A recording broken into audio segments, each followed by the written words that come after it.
This is a program you'll find ludicrously simple to follow. Here's how simple.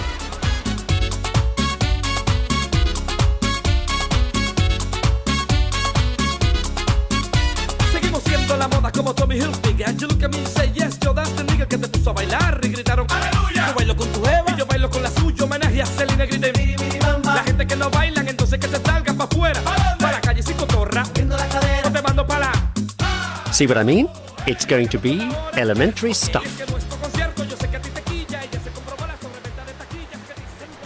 You know, the great thing about history, you don't need to have a PhD to make your mark. For instance, in the 19th century, there's this guy who comes up with only the explanation for life with a capital L. And what is he? An unqualified, self-educated property surveyor who happens to have a bee in his bonnet about bees. Well, insects. Well, creepy crawlies of all kinds. Ends up collecting 145,000 species. That's species, right? Not individual creepy crawlies. And he does it all on his own measly savings. And he does it all in the Amazon. And on tropical islands, getting himself all worked up about how local the locals are. That's creepy crawly locals, you understand. This guy's only interested in creepy crawlies. And he's obsessed about how they got to be so local. I mean, there are so many variations. Beetles on one side of a river are a different variety from beetles on the other side, for instance. Wherever you go, the little beetles seem to have worked out how to adapt to the amazing variety of habitats in the world. When he answers his own question, why do all these varieties get so varied and how? With his own answer, you survive if you fit the local conditions. In other words, the survival of the fittest, he blows everybody away. Well, he would have, except he lets some other guy who has the same idea publish first, and he blows everybody away. A frightfully polite, frightfully British case of, after you, Mr. Darwin. Matter of fact, there's a nasty rumour that our creepy crawly guy sent a letter with the key data in it to the great man, who said he'd only received it, quote, after some considerable delay, unquote. Like, after he'd published. Which is why it's not Origin of Species by Alfred Wallace. Wallace, you can tell, is a noble spirit. With which, by the way, he is also obsessed. Spirits, that is. And ghosts, mediums, trances, that stuff. No problem. Spiritualism is on the minds of some of the greatest scientists of the day. And maybe transferring to other minds.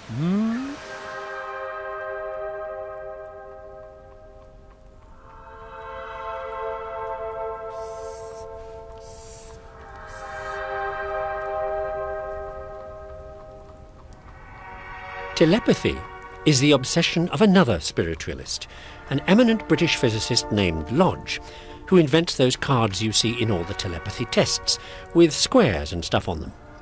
In 1883, he's asked to investigate two saleswomen in Liverpool, England, who seemed to be able to communicate with each other by transmitting thought waves.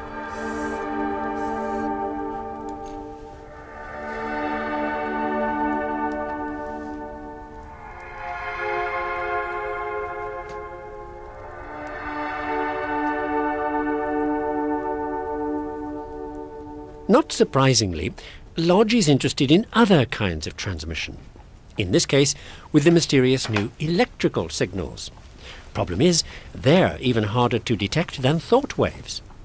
So Lodge comes up with a little gizmo that reacts to even the tiniest electrical signals. So simple, it's brilliant. Lodge's idea is to use a telegraph key to send electrical signals when it triggers an electric spark that produces the signal. Usually, it's too faint to detect. Lodge fills a tube with iron filings that react to the tiniest incoming signal by sticking together. Then an automatic tapper breaks the filings apart, ready to receive again. Lodge's experiment shows his gizmo is working because the signal moves a needle and rings a bell. So yippee, Lodge has now shown you can send dots and dashes through the air with a spark. Big deal. Until along comes a Canadian bright spark by the name of Reginald Aubrey Fessenden.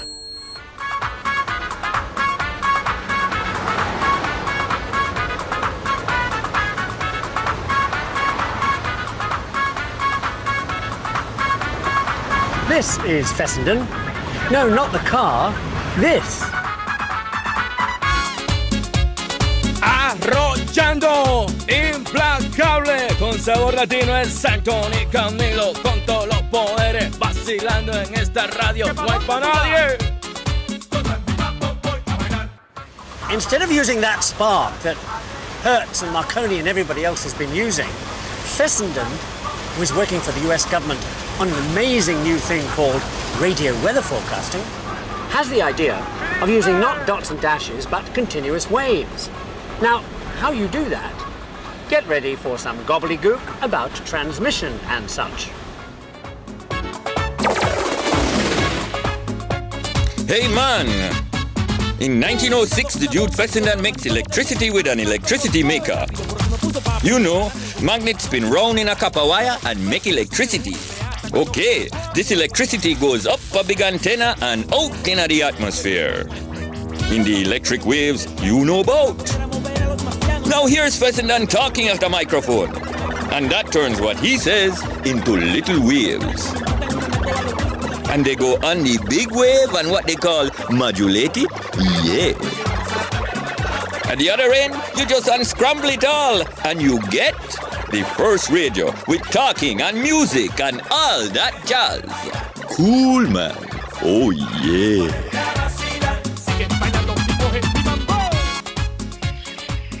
Now, there are those, including some of Fessenden's backers, who think he's gone totally bananas. Except for one bunch of people who have gone totally bananas. Now, you might wonder why a bunch of banana people would freak out over long-distance radio. Well, take a closer look at the fruits of their labours.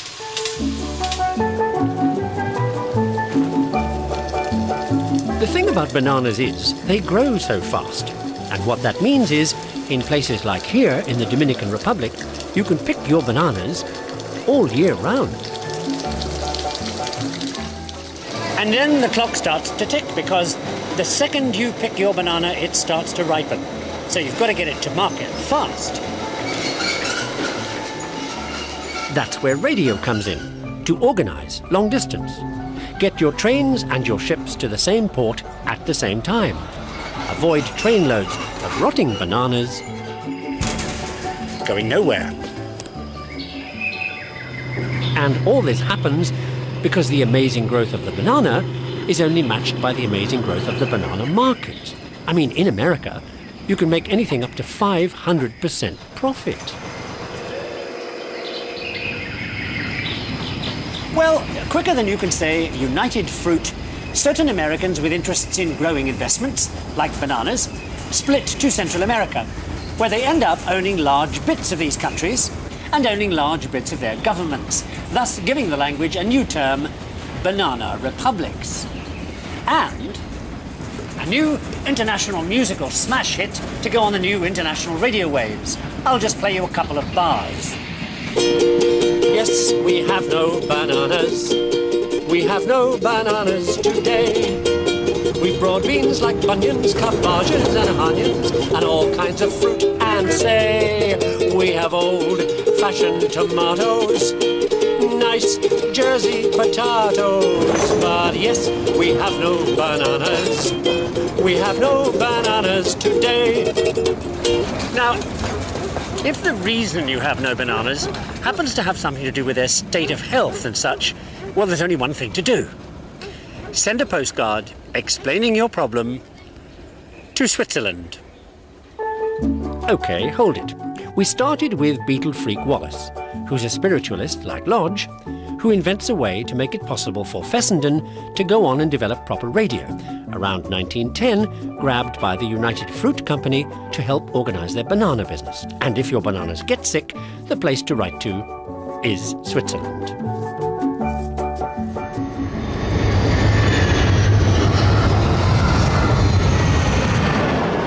which, guess what, is where we go next.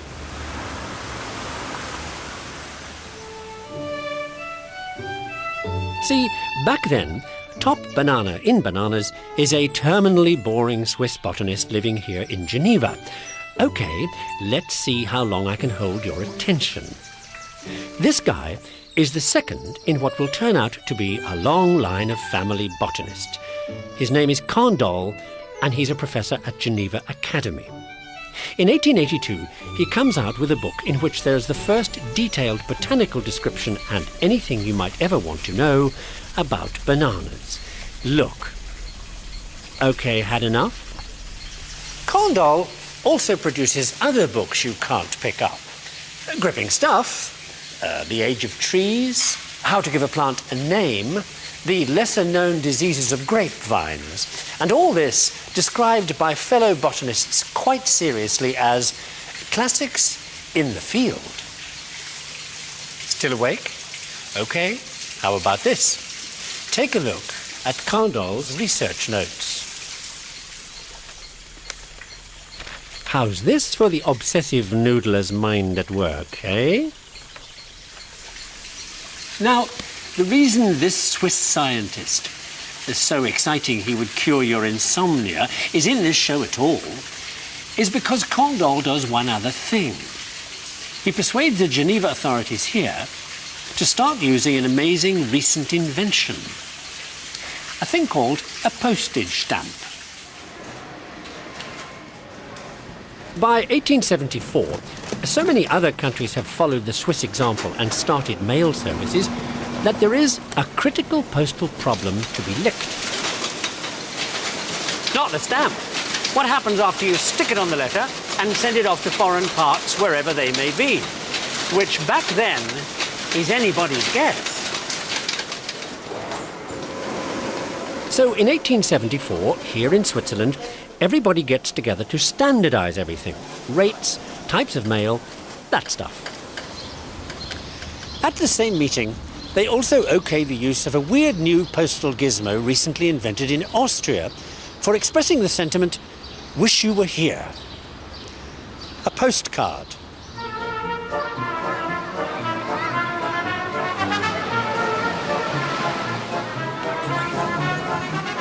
In Britain early on, postcards are all saucy, kiss-me-quick stuff about naughty goings-on at the beach, drawn by artists who start out in politics.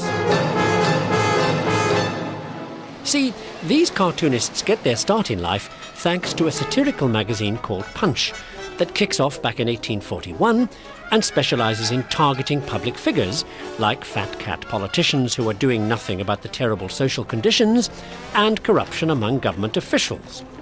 In 1843, the magazine turns its attention from political problems like speculators and such to art, and a national public competition to design some giant frescoes. The theme is heroic thoughts, and the winners are so abysmal, Punch does its own. Here's one, titled Capital and Labour, with the line, "Just as well there are the rich to enjoy the profits from what the miners get up to down below." The reason there's a fresco competition in the first place is this: the bare walls of the new Houses of Parliament, the old ones having burnt down a few years before. As it happens, in spite of Punch, some of those awful frescoes actually get painted, and then, intelligently, covered over. Meanwhile, the Parliament building itself. The word that floats to mind is, I suppose, fake. Well, take a look. I mean, it's 1840, and they're building something more like 1340. Mostly to designs by August Pugin, who sounds a bit of a weirdo. I mean, he actually writes a book with the serious title of The True Principles of Pointed Architecture. Now, Pugin doesn't build this place, but he puts in most of the design. And there's more fancy detail here than a wedding cake. Pugin's a total freak for imitation Gothic curlicues with everything. But where he goes architecturally ape is with the interior of the House of Lords, the greatest fake of all time. Mind you, all this historical ceremony and people dressing up is, if you think about it, entirely fake. I mean, none of them dresses like this at home, do they? Main thing is, it's all great for tourist revenue.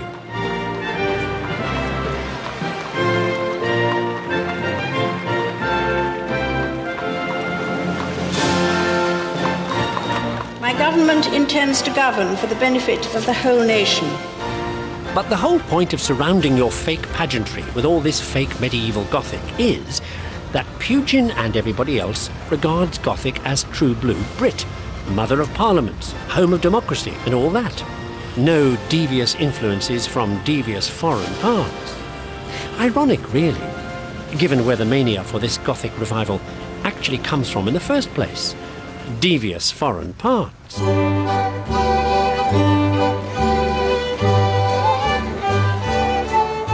Well, Germany. Well, 18th century Germany. Today, the Baltic Republic of Latvia, where a whole Western cultural movement started with a chip on the shoulder.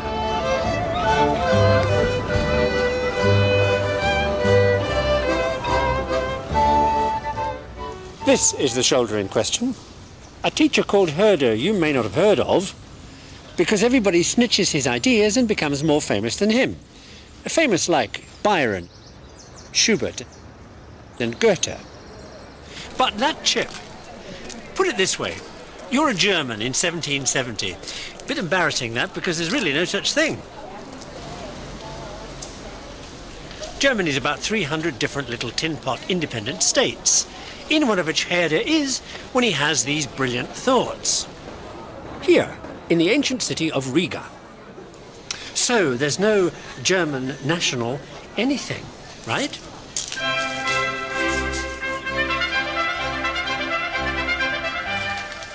The real reason for that chip on Herder's shoulder is that the French reckon Germans have no style. So he starts churning out books by the yard on everything from music to history, philosophy, literature, poetry, art, and above all, a shocking new concept. German culture. One great example of which is, of course, the architecture Herder reckons was invented by Germans, Gothic. So Herder kicks off the great German Gothic revival that ends up giving the Brits the Houses of Parliament, remember? So now it'll be fashionable to be German. And you can forget all that French Age of Enlightenment stuff about order and logic that has the rest of Europe by the short and curlies at the time. Order is out.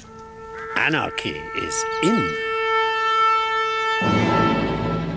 This idea rapidly turns into the back-to-nature thing we now call the Romantic movement.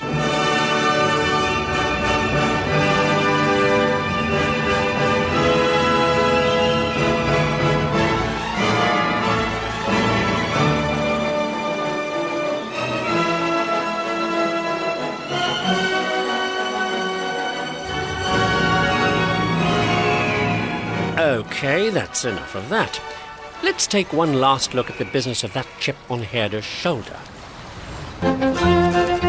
Which also gets Herder all excited about ancient Germanic folklore, back in the mists of time when Germans were, he thinks, the original human race.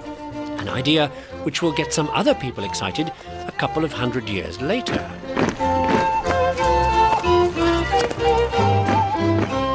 Now, a key element of any ancient culture and all that is language.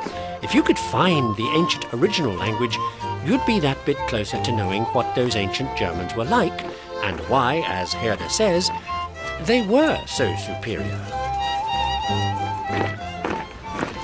So, for Herder, it is like dying and going to heaven when he gets to hear of a newly discovered poem dating from, wait for it, the 3rd century.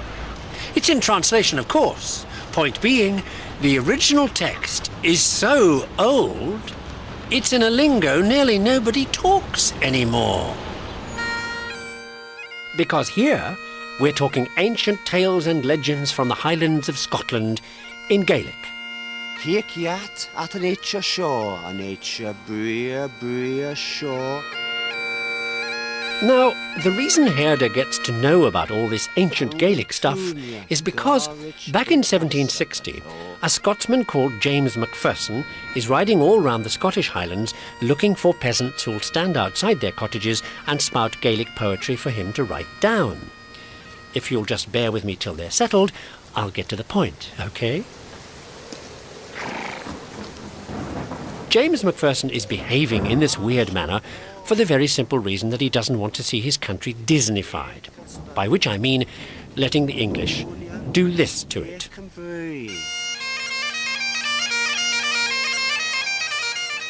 See, all this tourist brochure stuff about Scotland is introduced by the English after they've invaded the country and destroyed the clans and, quote, pacified the place, unquote, which they do by making it illegal to wear the tartan or speak Gaelic or carry a sword, and by evicting Scottish Highlanders from their lands and burning their homes.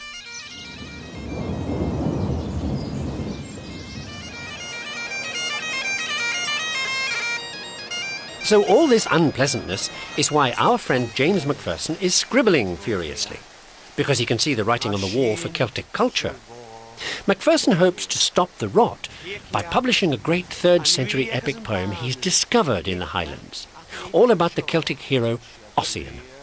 And it's the Ossian epic that blows away that German guy Herder, remember? And starts the whole Romantic movement.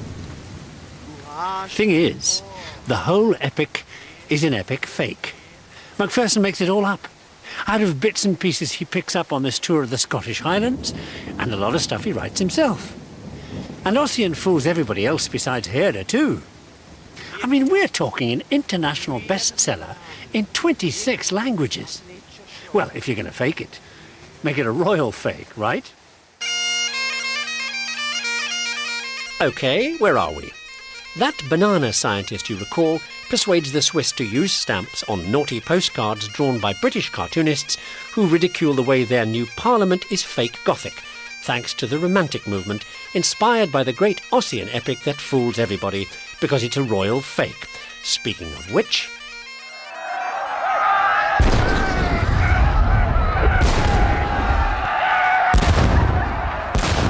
Welcome to the Battle of Culloden in 1746, where the English inflict a great defeat on the Scots, and which gives them the excuse for those terrible atrocities in Scotland later on. And the reason I said royal fake is because that's who starts all this mess. A royal fake called Charles Stuart, aka Bonnie Prince Charlie, who wants to be King of England instead of the King of England, and who's a fake because he was born in Rome and has never set foot in Scotland till now, and never does again after this little disaster.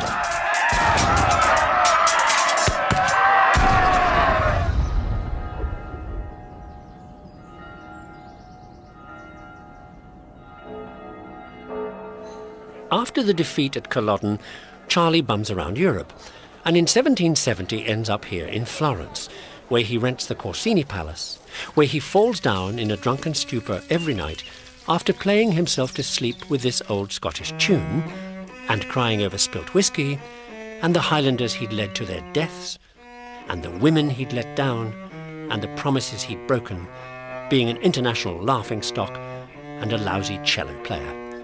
And maybe remembering a woman called Flora MacDonald. Flora, being a loyal fan, who risks her life for this has-been after the great defeat. She disguises him as a woman and gets him to the ship waiting to smuggle him out of the country, so he can run away.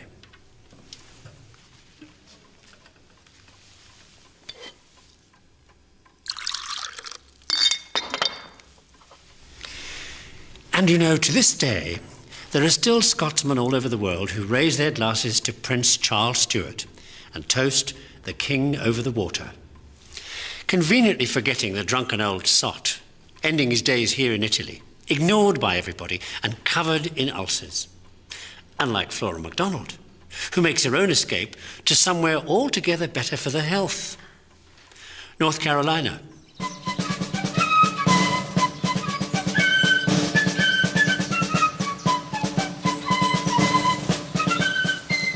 These are the great pine forests along the Cape Fear River in North Carolina, and they're where most of those runaway Highlanders end up.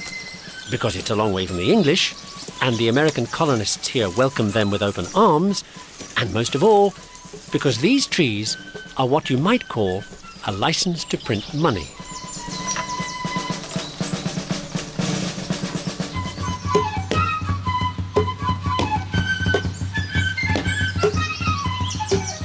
These trees are vital to national security for the same reason that all North Carolina people are called Tar Heels.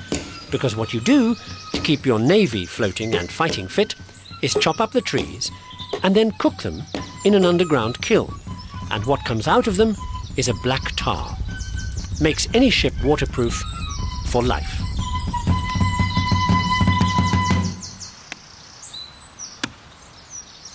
The other money-making product that comes from these trees is just as easy to get at. Make this kind of cut in the tree and resin oozes out. Put your resin in a still, boil it up, condense the vapours that come out of the still, and you've got yourself every Navy doctor's dream, turpentine. Today, we use it for paint thinner. Back then, they drink it, or rub it on, because it's supposed to cure pretty much any disease that you could ever catch.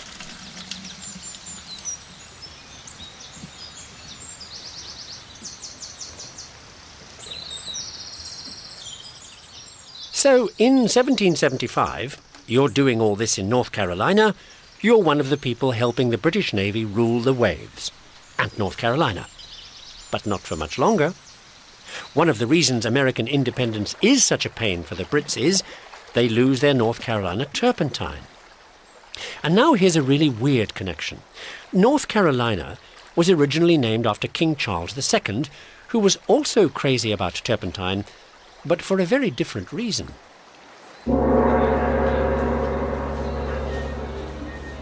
Back in the 1670s, Charles is nuts for anything Chinese, especially lacquerware. And one ingredient of lacquer is turpentine. Mind you, by the time European royals like Charles II are collecting this stuff, only royals can afford it, like 100th hour piece back then. Lacquerware costs an arm and a leg, because there's a craze for it in the West, and because no Chinese will tell the round eyes how to make it. So the secret puts the price up and sets the fashion for Chinese bad taste.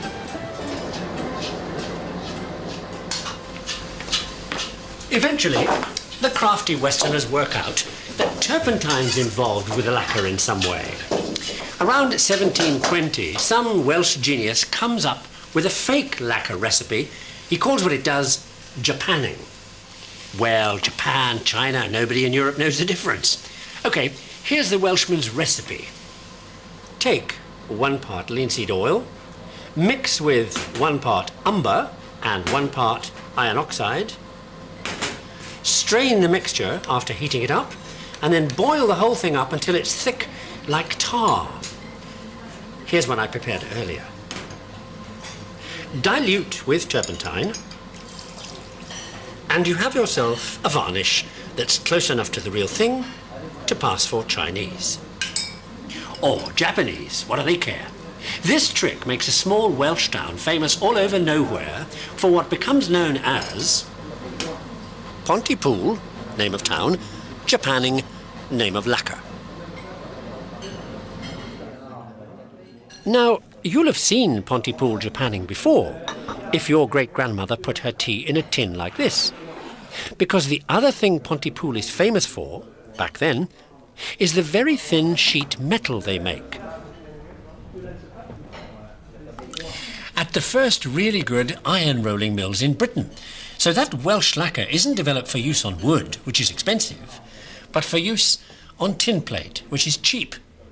And tin plate's another trade secret, only this time the secretive ones are not Chinese.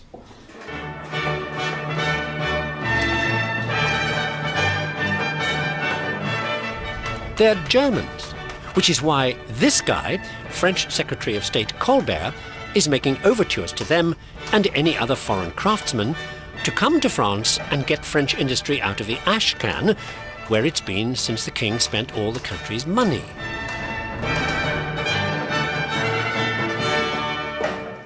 Well, the German tin plate people won't come, but lots of others do, and Colbert sets up factories, so France can make luxury goods like these instead of importing them all. Colbert floats a lot of ideas for economic recovery, so France can become a superpower. Some fail, but the one that floats the best is the reason why Colbert has a modern missile cruiser named after him.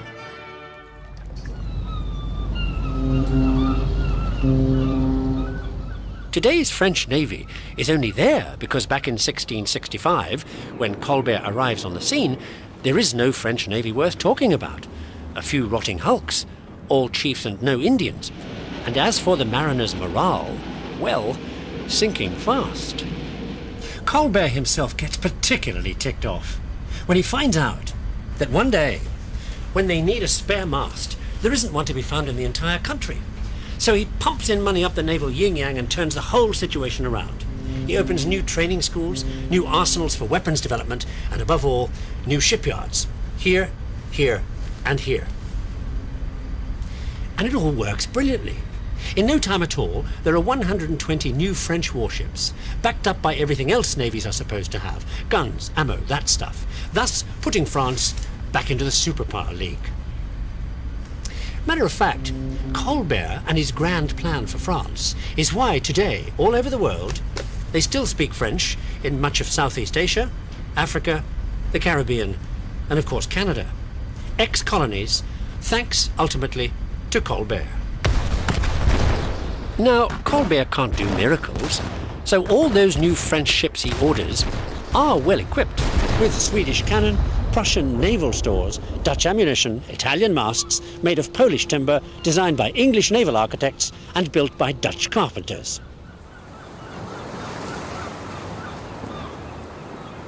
This is the kind of thing all those foreigners make for Colbert. Well, to be fair, there are one or two Frenchmen involved, and one of them's a guy called Pierre Puget. Puget is called, an interesting job description for a Navy man, you'll think, artistic director. Well, this is France. And his main job is to make and paint ships' figureheads, as well as covering various bits of the ship with scrollwork, gold leaf, and fancy designs. And fancy is the right word.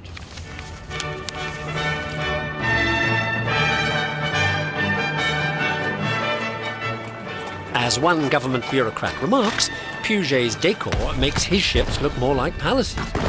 Not surprising, really, considering Puget gets his start in what can only be described as palatial circumstances. Not here in France, more's the pity. As it happens, Pitti is the name of that palace I was talking about, where Puget gets his first break as a painter.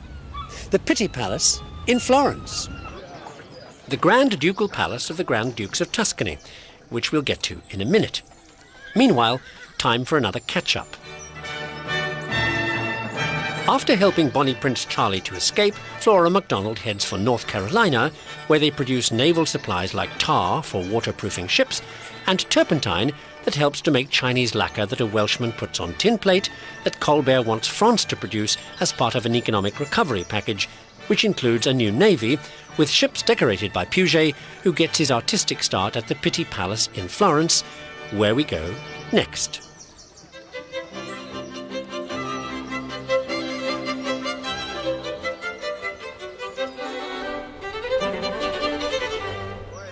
In 1650, the Pitti is being refurbished because it doesn't look grand enough for the Grand Duke, who brings in some of the hottest interior decorators he can find from all over Italy. One of these home improvement types, Pietro da Cortona, brings in an assistant, that ship painter Pierre Puget, and sets about covering various ceilings. The art world called the apartments Cortona does up the planetary rooms, because he puts stars and planets and stuff on the ceilings. Back then, they must have felt something like this.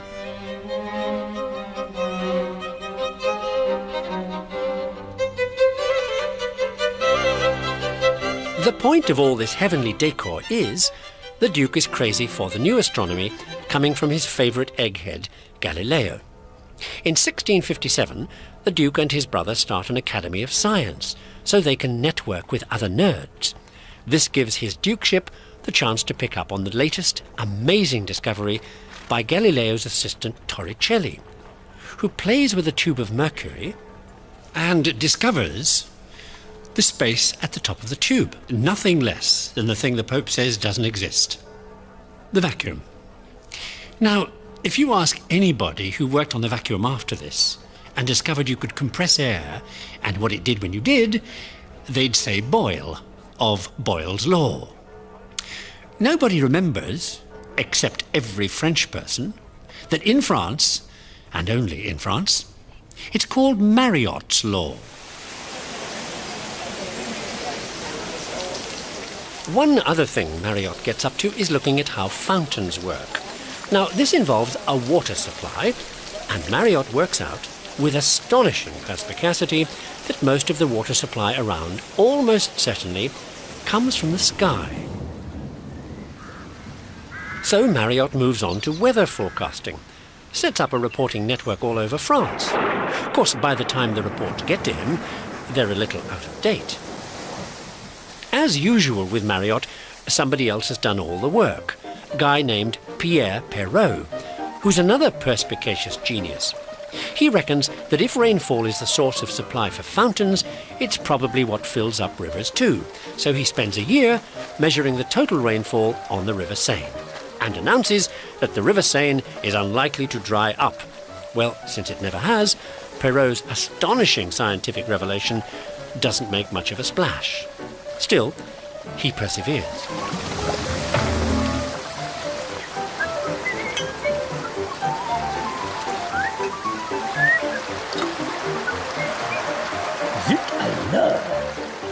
Not much else ever happens to poor old Pierre Perrault. All in all, Pierre never goes anywhere and never does anything much. Bit of a Cinderella, I suppose. Funny that. His brother, Charles Perrault, writes it. Cinderella, I mean. And Puss in Boots and Sleeping Beauty and all those other stories in the first ever kids' storybook called Mother Goose. A whole world of make-believe where nothing is what it appears to be. Which is the reason I'm telling you this in the French Disneyland. Because apart from storybooks, Charles Perrault gets into deep doo-doo with the French literary establishment when in 1697 he mounts an attack on the classics. You know, Greek and Roman literature.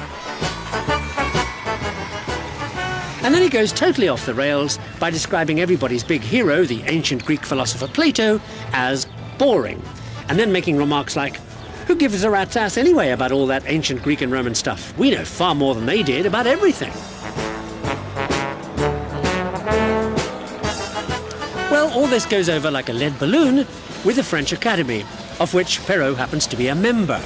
I mean, everything hits the fan. And quicker than you can say everything hits the fan, the rumpus spreads across the channel to England, where it tickles the fancy of this guy. Jonathan Swift, world's greatest satirist, who drags the Brits into the fight. Now, Swift, who writes Gulliver's Travels and all that, is a churchman, but he's just a bit too good at the verbal vitriol, so he tends to get up the nose of very important people. So you can guess what that does to his clerical career prospects.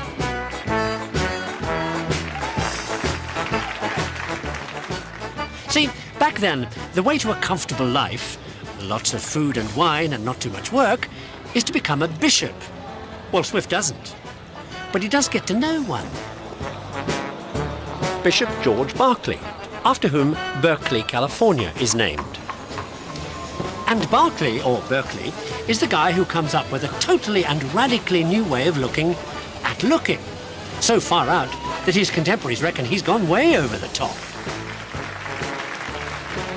Berkeley's new thing is about training yourself to recognize that nothing is ever what it appears to be. Like all this is.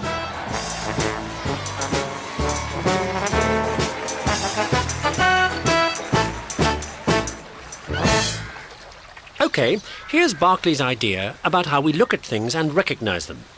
Here's how he reckons your brain does it. Okay, here comes something. And it's got legs. Okay, it's also got arms and a head. Okay, legs. Chicken? No. Table? No. Giraffe? No. Human? Okay. Arms. Chicken? No. Military? No. Gorilla? No. Human? Right. Okay, head. Chicken? No. Elephant? No. Human? Yes. Okay, got it. It's a human being. Berkeley reckons you recognize features because they're stored in your brain. Everybody reckons he's nuts. This guy, Thomas Young, doesn't. Young is a baby genius. Learns to read at 2. By the age of 4, he's read the Bible twice. An 18th century propeller head.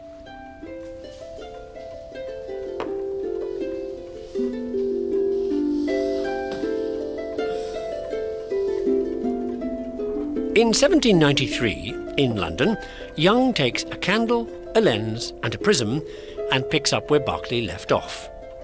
Young reckons, like Berkeley, that colour is processed in your brain too. All that hits your retina are the primary colours in the spectrum: red, green, and blue. And he proves it like this. Shine a light through a prism and split the light into primary colours. Then slide in another prism and see if you can split up one of the primary colours. No deal. Can't be done. So Young reckons if you see colours that aren't primary colours, you're mixing the colours in your brain. Everybody reckons he's nuts. Doesn't faze him one bit. Goes on to discover light waves. Can you imagine what a genius like this does with his spare time, eh? Matter of fact, this. Young's the reason I know what my job description would have been in ancient Egypt. Smeu, Maat, Sejimet, Wa. One who reports what is seen and heard from afar. And we know this stuff because that's what Young does in his spare time. He cracks the ancient Egyptian language, no less. OK, where have we got? Cortona paints astronomical ceilings in the Pitti Palace for the Duke, who's turned on by Torricelli's discovery of the vacuum at the top of a tube of mercury. Barometers and weather forecasts excite Perrault, whose brother starts the literary revolt that also involves Swift, whose pal Bishop Berkeley thinks up a new theory of vision, confirmed by Young, who then gets deeply into ancient Egyptian. Young cracks the ancient Egyptian language because, quite by accident, he gets involved with an ancient Egyptian stone covered in writing. One day, when he had nothing better to do, somebody lent him the Rosetta Stone to play with. Here it is in the British Museum. Snitched by the Brits in Egypt, spoils of war. The same text in 3 different scripts. Greek and 2 different ways of writing ancient Egyptian. Young takes a closer look at this kind. After a while, Young decides that the little groups of signs that repeat all over the place must be common words, like and that bigger groups that appear regularly could be some kind of title, like king, maybe. Then he finds names he knows in the Greek writing, like Ptolemy, and locates where they are in the Egyptian. And sure enough, it all starts to make sense.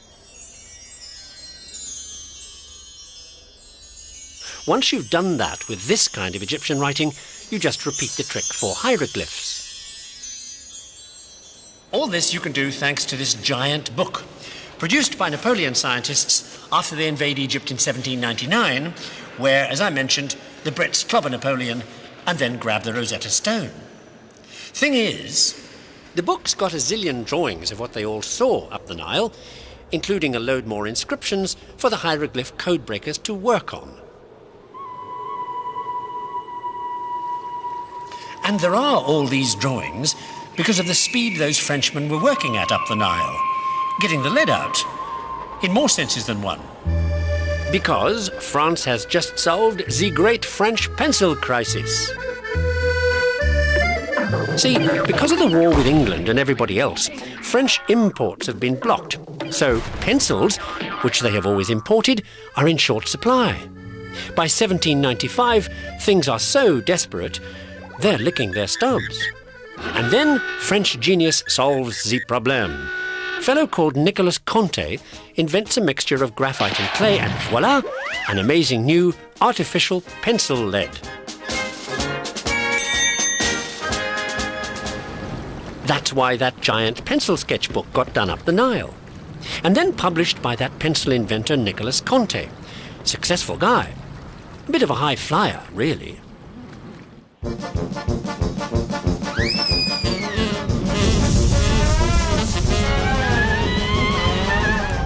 Conte's previous job has been chief of military balloons for Napoleon, so he's going up in the world. With the aid of telescopes, battles are orchestrated by French generals. They win, often, because up here, it's easier to see what they're up to down there. However, for some strange reason, Napoleon takes against the idea, and that's the end of French hot air. Well, kind of. Meanwhile, ballooning takes off elsewhere. By 1861, there's an American Civil War going on, and ballooning freak Professor Thaddeus Lowe gets up to all kinds of tricks, like hovering above the Battle of Chickahominy on June the 1st, 1862, and sending telegraph messages down a wire to the Union general below about what the Confederate Army is doing. The general in question is George McClellan, who's running the Army of the Potomac and is one of the few people to realize you can spy with a balloon. Bright guy. Mind you, the general's had some experience at skullduggery before the war, when he's president of the Illinois Central and hires a detective to run railroad security. This detective is then conscripted by McClellan during the war to become a master spy. Bad news after the war for Butch Cassidy. He's among the more famous criminals, like Jesse James, caught by McClellan's now very experienced spy. Once he gets out of the army and opens the greatest detective agency in the history of the United States, and named after him, the Pinkerton. Alan Pinkerton's casebook looks like the who's who of crookery. He's the first to recognize that criminals have an M.O. He's a master of disguises and has a great collection of wigs, false moustaches, etc. But it's this that turns out to be Pinkerton's most famous case. Here, in the Pennsylvania coalfields in the 1870s. The case involves a bunch of Irish anarchists who are causing all kinds of mayhem, arson, murder, blowing up trains, and other such political statements. This bunch of fun-loving fellows becomes known as the Molly Maguires. Pinkerton decides to infiltrate the gang. Fortunately for him, he has just the right guy for the job. His name is James McParlin, Irish, Catholic, and tough, who gets a job as a miner and starts to act Irish, Catholic, and tough.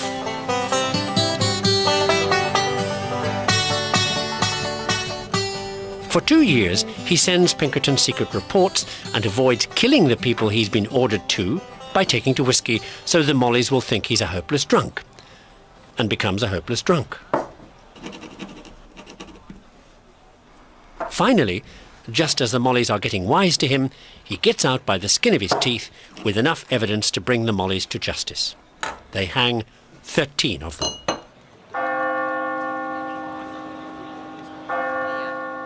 McParlin goes off to Denver to recover from the booze and dies a broken man. Still, he does become famous in England.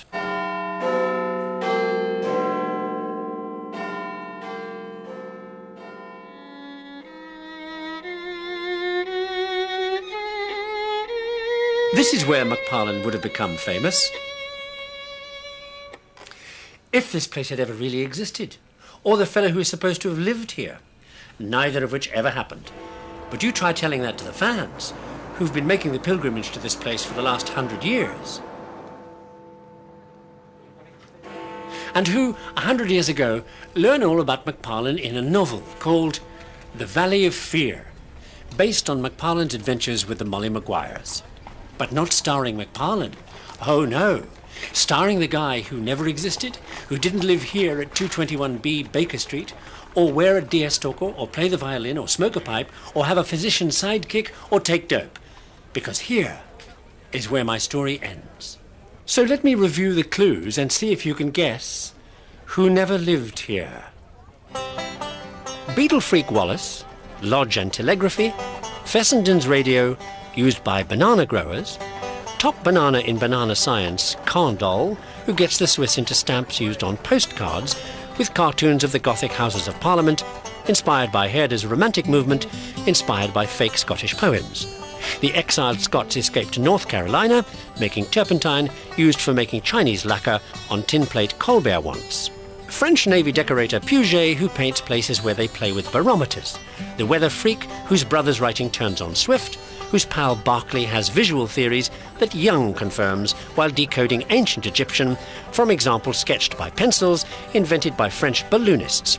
The American balloon spy Pinkerton and his intrepid agent McParlin, who becomes famous in England. Phew. Got it? Detective McParlin is made famous in England by the greatest detective of them all. Because The Valley of Fear is the last Sherlock Holmes story Conan Doyle ever writes. And that's the end of my whodunit. But if you got the clues as we went along, you got there ahead of me. As Sherlock himself might have said, "It was elementary, my dear Watson."